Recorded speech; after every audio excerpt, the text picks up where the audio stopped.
As the soldiers led him away, they seized Simon of Cyrene on his way in from the country, and they put the cross on him to carry beside Jesus. A great number of people followed him, including women who kept mourning and wailing for him. But Jesus turned to them and said, "Daughters of Jerusalem, do not weep for me, but weep for yourselves and for your children. Look, the days are coming when people will say, 'Blessed are the barren women, the wombs that never bore and breasts that never nursed.' At that time they will say to the mountains, 'Fall on us,' and to the hills, 'Cover us.' For if men do these things while the tree is green, what will happen when it is dry?" They brought Jesus to a place called Golgotha, which means the place of the skull. There they offered him wine mixed with myrrh, but he did not take it. And they crucified him. Then Jesus said, "Father, forgive them, for they do not know what they are doing." Pilate also had a notice posted on the cross. It read, "Jesus of Nazareth, the King of the Jews." Many of the Jews read this sign because the place where Jesus was crucified was near the city, and it was written in Hebrew, Latin, and Greek. So the chief priests of the Jews said to Pilate, "Do not write 'the King of the Jews,' but only that he said, 'I am the King of the Jews.'" Pilate answered, "What I have written, I have written." When the soldiers had crucified Jesus, they divided his garments into 4 parts, one for each soldier, with the tunic remaining. It was seamless, woven in one piece from top to bottom.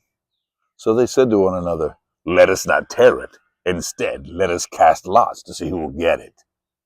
This was to fulfill the scripture, "They divided my garments among them and cast lots for my clothing." So that is what the soldiers did. And those who passed by heaped abuse on him, shaking their heads and saying, "You who are going to destroy the temple and rebuild it in 3 days, save yourself. If you're the Son of God, come down off the cross."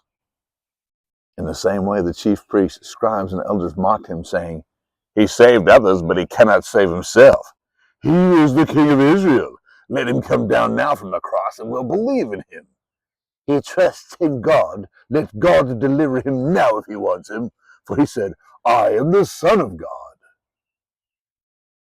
In the same way, even the robbers who were crucified with him berated him. 2 robbers were crucified with him, one on his right and one on his left.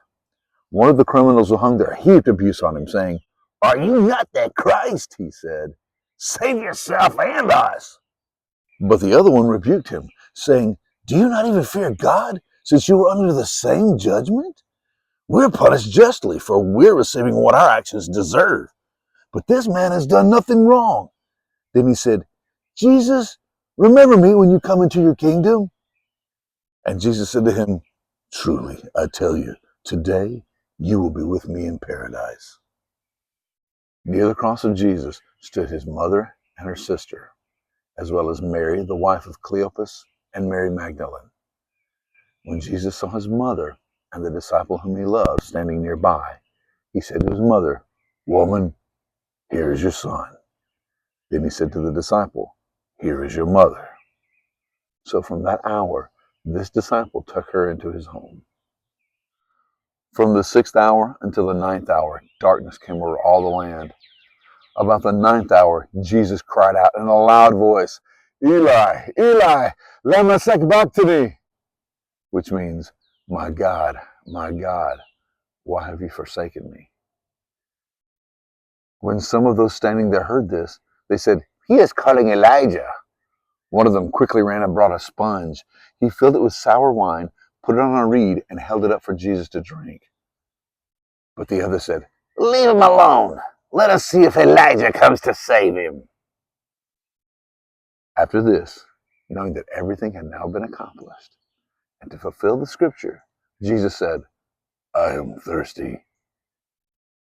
A jar of sour wine was sitting there, so they soaked a sponge in the wine, put it on a stalk of hyssop, and lifted it up to his mouth. When Jesus had received the sour wine, he cried out again in a loud voice, "It is finished!" And bowing his head, he yielded up his spirit. At that moment, the veil of the temple was torn in two from top to bottom. The earth quaked and the rocks were split. The tombs broke open, and the bodies of many saints who had fallen asleep were raised. After Jesus' resurrection, when they had come out of the tombs, they entered the holy city and appeared to many people. When the centurion and those who were with him were guarding Jesus saw the earthquake and all that were happened, they were terrified and said, "Truly, this was the Son of God." And when all the people who had gathered for this spectacle saw what had happened, they returned home, beating their breasts. But all those who knew Jesus, including the women who had followed him from Galilee, stood at a distance, watching these things.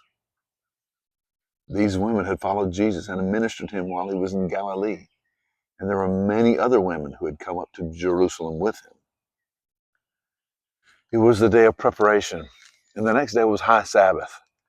In order that the bodies would not remain on the cross during the Sabbath, the Jews asked Pilate to have the legs broken and the bodies removed.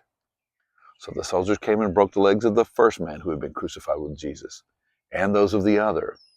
But when they came to Jesus and saw that he was already dead, they did not break his legs. Instead, one of the soldiers pierced his side with a spear, and immediately blood and water flowed out. The one who saw it has testified to this, and his testimony is true. He knows that he is telling the truth, so that you may also believe. Now these things happened so that the scripture would be fulfilled. Not one of his bones would be broken. And as another scripture says, they will look on the one they have pierced.